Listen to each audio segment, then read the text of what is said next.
What's good, y'all? Welcome to my review for this week's episode of Sword Art Online Alicization War of the Underworld. So, I must say, this episode was amazing. Legendary. In the last, minute where the ED was playing and you saw, the battle about to be waged, that was hype shit. That was hype. That was probably my favorite part of the episode. Now, last week, of course, you guys saw me singing that episode's praises, calling it the greatest episode of SAO. Period. Obviously, this episode was not as good as that. But then again, rarely when you see someone say this is the greatest episode of this particular series, the episode after that usually isn't up to par. Usually isn't as good as that one because of how high the bar was set. Sometimes some anime fans do, but not this time for SAO. But anyway, like I mentioned before, this episode was fucking fantastic. Loved it. This episode's now still no sign of Asuna. What the fuck? Where the fuck is Best Girl? Where is my girl Asuna? Where is her in that sexy outfit? Where is she? I need Best Girl. I need my girl. Where is she? I guess next week we'll see her. I've said that for the last 3 weeks, and that we still have yet to see her. So who knows? So hopefully next week we'll see her, because I want to see Asuna in that outfit. I want to see a full body shot of that outfit, because it look good. anyway, and also guys, if I sound a little out of it, or you guys see me pause a lot, that's because I literally just finished eating a huge dinner. Had some steaks along with some with some onions, as well as some peppers, and some steak fries to accompany it. So I'm a little full at the moment, so that sounded a little out of it, probably part of the beginning part of this review, that's why. So anyway, let's just jump right in. So, we start this episode off, we're starting off with this little training area for where the Alicization Knights train a bunch of other soldiers. We see them training, and then we see Eldari. He sees his dragon kind of making some noise, he's like, is it? And here comes Alice, and the dude comes running over and be like, Lady Alice, and then he sees that she is carrying Kirito, which Kirito in this episode is pretty interesting, and I will talk more about Kirito later on, but so she's like, my lady, and so after the OP, which, oh my god, I love the OP for this arc, but I'm just like, where the fuck is Asuna? I'm still asking this question. Where the fuck is Best Girl? We see her in this outfit that's in a little bit of the trailer. She's on the poster. Where is Best Girl? Come on, give me Asuna in her new outfit, please, please. Anyway, so the dude comes in there, tells him, and Alice River tells him what we saw in the last one, that the gate's about to fall down, and that we need his main forces of York to defend against the Dark Territory. And he says that and she's like, where the fuck are all the Integrity Knights? She asked and say fuck, but where are all the Integrity Knights? I only saw 7, and he says that's all we got. But she's like, that's ridiculous. There should be at least 31. And he says that my lady, even you should know about this. Now, we know about it was Chidelkin. He put 10 of them under some spell, which I'm assuming is that stone spell we saw him put against the uncle in the first season, or the first part of Alicization. I think that's what he's talking about. So 10 of them are on that. 4 of them are working at the cathedral as well as the central, and the other 4 are busy what's the word I'm looking for? Patrolling of the end mounts. There we go. So that only leaves about, I think she said 13 that are left. 13 that they can actually use for the battle. And imagine that their forces are already spread a little too thin. And he asks him, and she of course asks him about Kirito. She tells him why are you carrying around that dead weight? Surely even you know that carrying around the dead weight will lessen the impact of your sword and make you vulnerable to attack. So why not? And she's like, I'm going to protect them because, I swore to. And then here comes the old guy. I forget his name. We're just going to call him Uncle because I can't remember his actual name.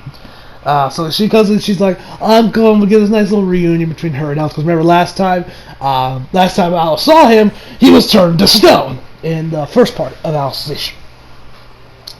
So after that, the dude comes walking down there, and he kind of looks over at Kirito.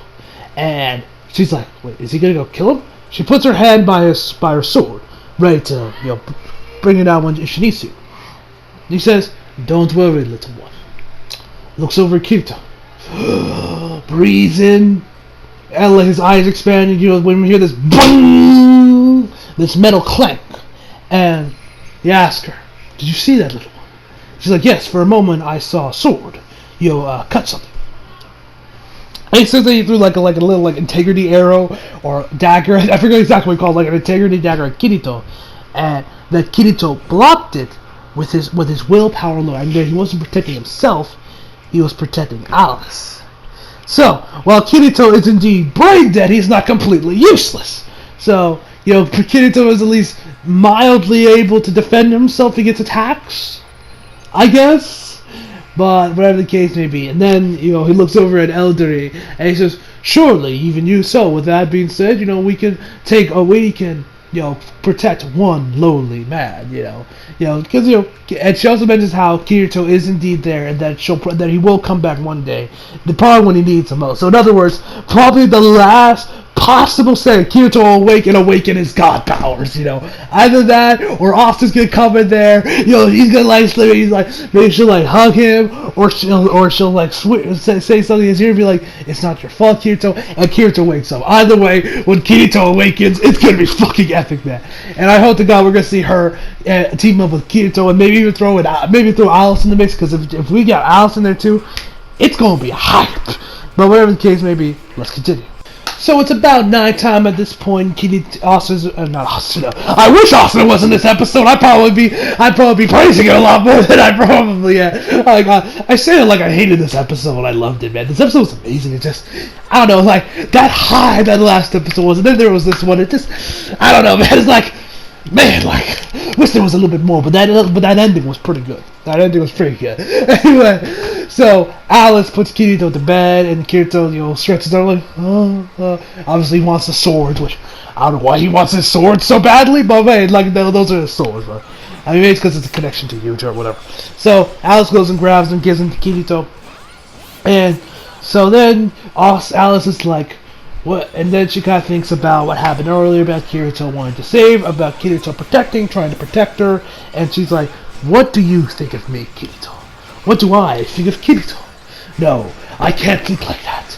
I am a vessel purely used for combat. I do not have the luxury of having any feelings other than the intent to kill. Yes, I know, super edgy."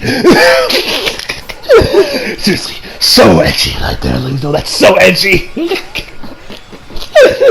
Oh man, I don't know why I'm so cynical about this episode. Or why I'm like this, man, but whatever. I mean, I know why, but we'll talk about that in a second, bud.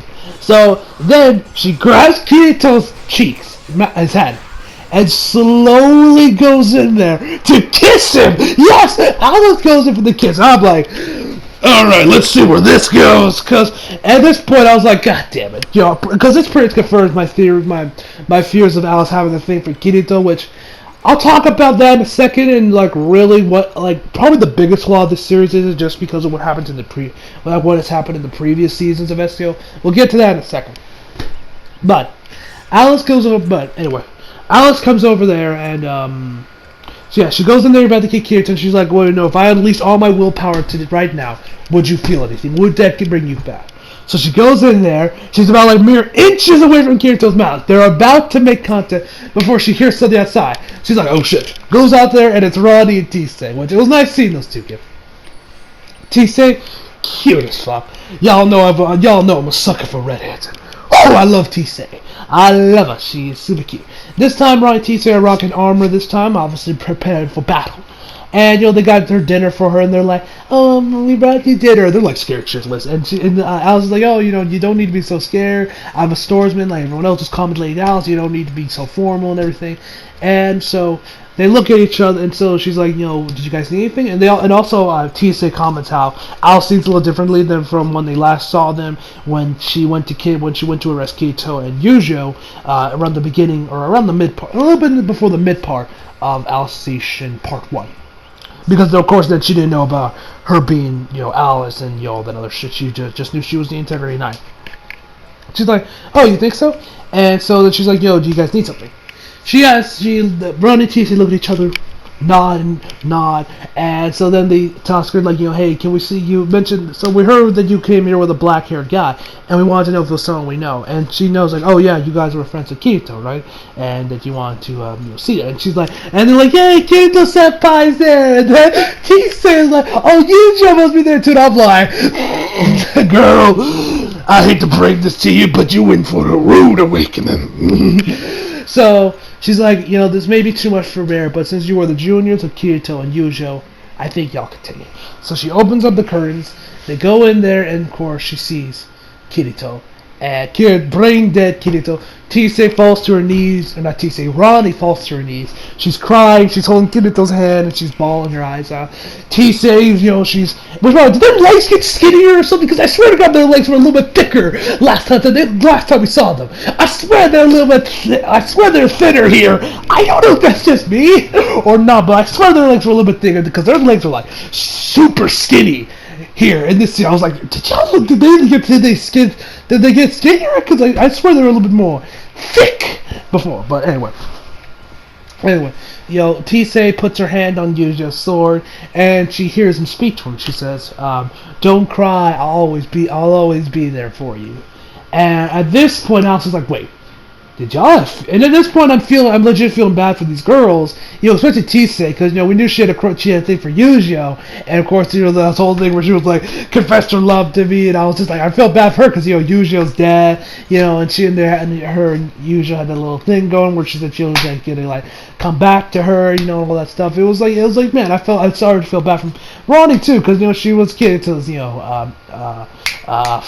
page, she was Kirito's page. I was feeling bad for them because here they got one of their mentors. One of them's dead. The other one's missing an arm and brain dead. I felt bad for them. But then Alice says, "Wait, did y'all have a crush on? Were y'all in love with them?" And at this point, I'm just rolling my eyes, being like, "Oh, of course, Ronnie had a thing for Kirito. Of course she did." And then they go on about do you know what happened to us? That our bodies were played with, and our pride was tempered by sin. We have committed an unrepairable crime. So thereby we can never ever admit that we were in love with them, because of course if we weren't wiser and asking questions about our friend, we wouldn't have gotten attemptedly raped by Neji and that other jackass, and Kirito wouldn't have to kill that guy, and of course Kirito wouldn't lose his arm, he wouldn't have to fight the administrator, and it's a massive domino effect that started there, or so they think. Now, okay, here's where at this point when she was talking about when she got raped, I was like, and I'm surprised they didn't just straight up say it.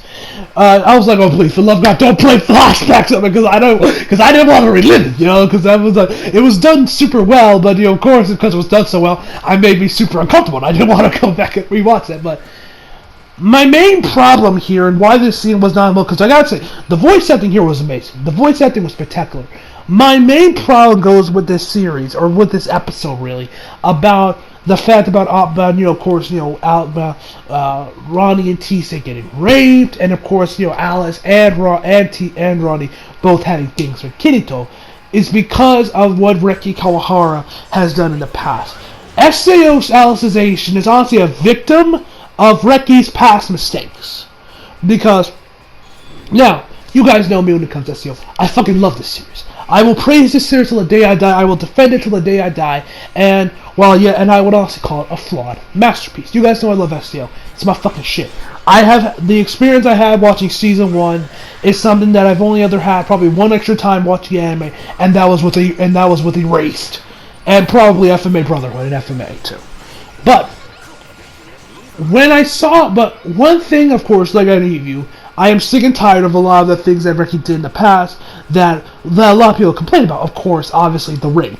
Overuse of rape. He would use it all the time to get his villains over, when he really didn't need to use it at all. And of course, every girl falling for Kirito and wanting his dick after he so much as looks at them. Silica, oh, you helped me out, Kirito. I want your dick now. Liz, oh, you helped me out now. I want your dick. Sugu, oh, you're my cousin. I want your dick now. And Sion, you saved me. I want your dick now. I'm surprised Yuki didn't fall for him too. But because of how many times Reki has done this, and how he's done this all the time, it makes the relationships between Ronnie or Tisa, not so much Ronnie, because let's be honest, that ain't going anywhere. They'll probably get dropped as soon as Kirito gets brought back. Probably never get mentioned again. Maybe there'll be one extra moment where Kirito, tries his best to reject her while trying to be as nice about it as possible. Alice, and of course, Alice is the one where they might go somewhere with it, but I hopefully they don't. My problem is because Reki has done this so many times, that he's overused rape and done this so many times with all the other females, that I just roll my eyes at this shit. I'm like, oh, of course I'm like, because you remember when I did my review of episode, what was it, 9 or episode 10, when the rape scene happened, I was like, oh, you just couldn't resist, could you, Reki? Because he done it all the other time. And with Alice and Ron and Tisei falling for him, or Ronnie, I should say, I'm just rolling my eyes and be like, oh, of course you fall for Kirito. Because realistically, when I really think about it, because I mentioned before, Alicization is without the best SEO has been.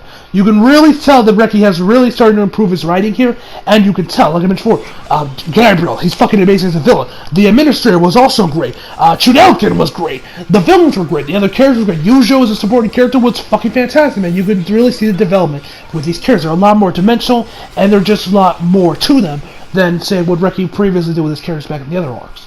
My problem is because, of course, what Reki did in the past, it affects this one. Because realistically, Alice and Tisei, or Ronnie, falling for Kirito probably makes the most amount of sense out of all, and you can see why they fall for it, because with Ronnie, because let's be honest, she's like, what, 15, 16 years old? She's definitely younger than Kirito. Having an impressive little teenage girl being the page of our boy Kirito, and see how much of a badass he is, and of course Kirito's just an overall just great guy.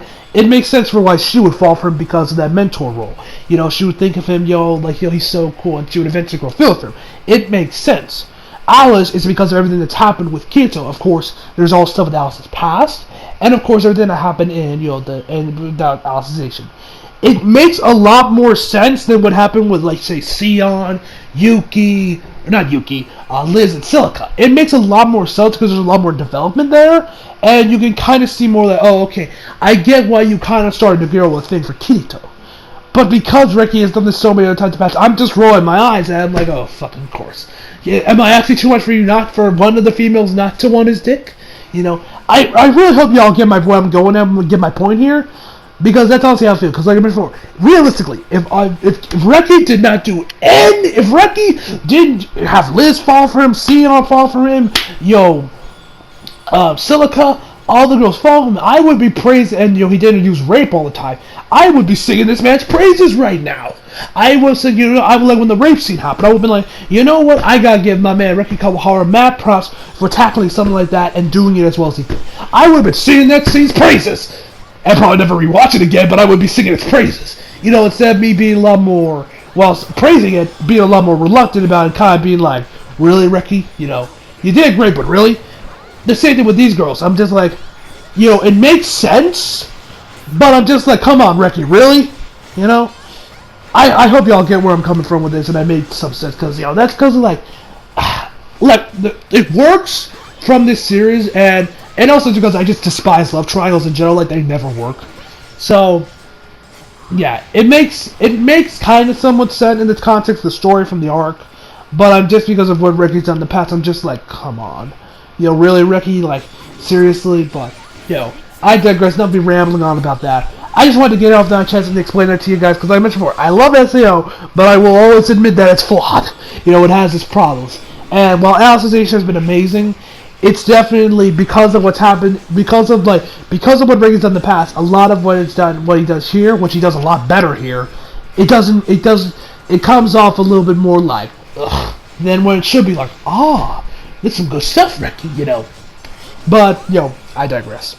So anyway, back to the episode. So then Alice is, she goes on about telling that the body is only a vessel for the heart. And that the soul, the heart, the soul are the only things that truly exist. And that what determines the nature of the soul is you. And so then she's like, I can do it, I'll do it like Kirito did. And we see a flashback of when Kirito returned back to his Ironclad outfit. Man, that shit was fucking hype, ladies and gentlemen. When Kirito went back to his Ironclad outfit, and you saw the suit transport back to him. That was fucking epic. Like, yo, that, like, I was losing my mind when we got to that part, when we had that moment. So she goes over there, tries to do the same thing that Kirito did, and she succeeds, and she goes back to her original, like, original outfit that we saw back when she was a kid, which I've got it. It was surreal as hell to see adult Alice, wearing her clothes when she was a kid, but, they're obviously been resized and she's an adult now. It was surreal as hell, this scene, man. But anyway. So after that, she says that, see, your heart cannot be tainted by anyone, and that, I'm sure there's a long, straight path for you both. They start crying again, and they all embrace to a group hug. So, yeah. Like, that scene overall was pretty great. Like, the voice overall was great. Like, I almost feel bad for the actors for Ronnie and Tisa, because they give off amazing performances, but it's always in, like, some, like, the worst situation you can think of. Like, of course, getting raped. Like, Lord help me. Their voice acting when they were during that scene, man, was off the charts. I swear to God, they did not get a fucking raise for that. If I was the ADR director at the time, I'd just be like, fuck! I'd probably be the most uncomfortable person in that room in the recording scene. Like, just imagine handing them their telling, like, hey, you're getting raped. Have fun, And I can only imagine what it was like for the dub VAs too. And they were probably like I feel bad. Like, I remember. Like, imagine you go in there for the auditions or whatever, and then and then probably your big scene is you getting raped. I can just imagine what the ADR director was like. He probably felt like the biggest asshole in the room. Anyway, so then after that, it's about the next day. Alice meets up with Uncle, or Uncle.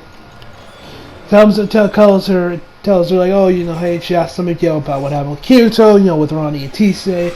She says nothing really happened. He didn't wake up, and he also mentioned that Kirito is probably the one that will be the set that will set the course of the coming battle.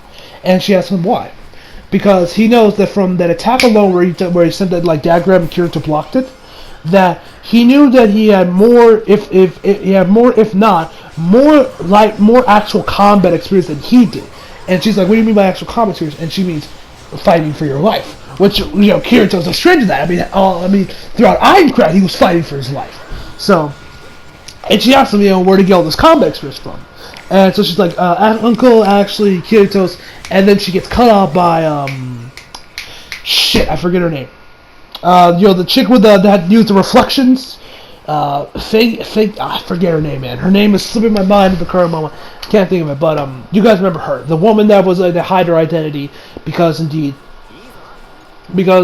was indeed because she's a woman, because and men would always hold back because she's a woman, Anyway, so then she comes over there, asks them how are they doing, and then she takes off her helmet.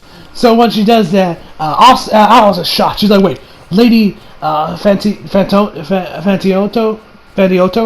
And then I tell you her name, Fantioto. She's like, wait, what? She's wearing makeup because she actually has some lipstick on, red lipstick. I don't know why everyone in this show is wearing red lipstick. Like that one chick in the Dark Territory was rocking red lipstick, and now she is. I guess that's a popular color here.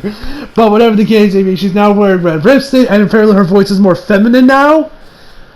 I don't know. Maybe her voice was a little bit deeper before. I honestly don't remember. But anyway, so she comes. So then after that, she takes off her helmet. And she's like, what's going on? And then she asked him, like, oh, I heard that you brought that black hair boy, and she wanted to go see Kirito. And Alice, I gotta say, this was probably my favorite part of the episode until we saw the ending. This was hilarious. This scene was hilarious. So she goes over there to see Kirito. So she asks him about Kirito. She's like, why? She's a little bit defensive at this point. She's like, what the hell you want to get into for? And so then she explains, of course, their battle, and now the fact that even though that he knew she was a woman, he still fought her all out. And she mentioned that for how she's combats, how she's trained to use more ranged attacks, I forget what she says, to make sure they can't see her face because she was self-conscious about her gender. Because of course, she was a woman, everyone holds back against her, and that's no fun. And so she wanted to thank Kirito for that. And she's also apparently annoyed because he didn't see anything womanly about her. So she was like, let me try a little bit of this, let me a little bit of that, and see if it wakes him up. Or as soon as Alice hears that, she's like, I'm sorry, but he's currently sleeping in his tent. And I'm like, oh, you that bitch. see you, Alice. I see you a little jealous, aren't you? I'm like, a little jealous, aren't you? You don't like your little boyfriend. You little Cinderella. Getting buddy-buddy with other women, huh? You little Cinderella, just wait till she gets, oh, wow. All right, Alice's going to put her back in her place. Anyway, so she's like, oh. And then she calls her, and I love how she calls her out on her bullshit. Fucking entertaining, hell, fucking epic, man. So she goes over there and tells Kid, she's like, oh, but I don't think I ever stopped you from seeing the commander because of my personal feelings.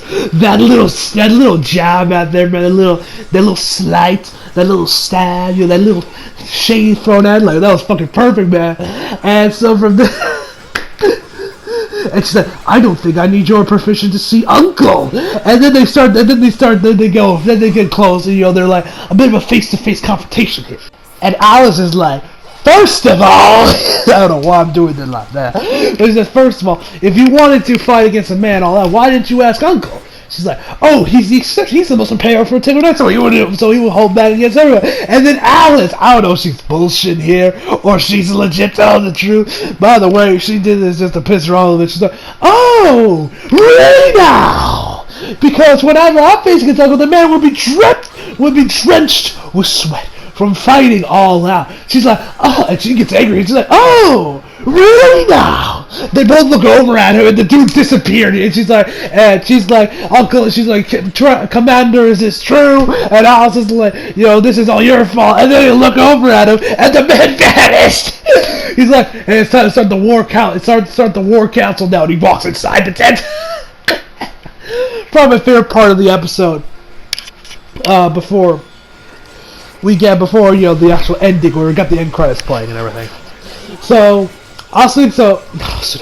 she gets in there, she explains the battlefield, what they're going to do, and the parents are going to take them out on this ravine, by this gate, and that they plan, what they plan on doing, and one of the guys asks them, oh, what are you going to do because about, their resources and everything, and what's going to happen out there with their healing items and everything.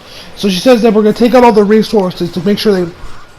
Oh no, the episode mentions that they have orc units along with I think they said longbows or crossbows. And so how do we plan on taking out these ranged attacks? So she mentions how we have a gamble that they're going to put into, right there in the ravine receives no sunlight, even during the day. So even if it's there's not so she says that there's not even a blade of grass there. So what she does is that, what she plans to do is just, taking all the resources they have to make sure that they can use, but then also that they can't use them. She also says to combat that they're going to bring all their healing items and everything to make sure that hopefully they'll last, the battle. And she asks them, and Alice comes up and it's like, wait. When they have, this vast amount of resources to take them all over years, how would we take them out? How would we take all that out and before the battle? She mentioned that how Alice can do it. And that because Alice... Alice is the most powerful integrity knife, and that she can wield the true sacred art that can splice the heavens and rupture the earth. So then we head her back to Kirito. She tells her this could be our final goodbye, Kirito, and she says, if I should fall and I call out your name with my last bit of strength, will you raise your sword and unleash the power of Kirito Jesus-kun? She also didn't say all that, but she's like, will you unleash the power? It doesn't matter if they have thousands or tens of thousands. You will make a miracle happen because you got that. You are fucking Kirito, So then she goes for a hug, which I legit thought she was gonna kiss him, But then I got that probably a little too harsh because T says, because right there, and I don't think Alice would be pouring just shit tons of salt on my wound like that, be like, yeah, you like that salt, Ronnie? I don't think she'd be that much of an asshole doing that, but whatever the case may be. She goes in for a hug and she says, and she thinks to herself that you were the one that you defeated the administrator and that you could do it, So she leaves, and so then she leaves, heads over there, and there's Eldering,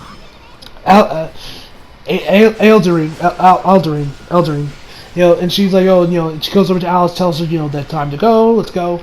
So then after that, So then she kind of starts talking to past husband like, yo, and acting like, yo, like I'm probably about to die, so here, let me get all my shit out. Yo, like it was an honor to fight with you, yada yada. You guys know the typical, you all know the typical song and dance for this kind of thing.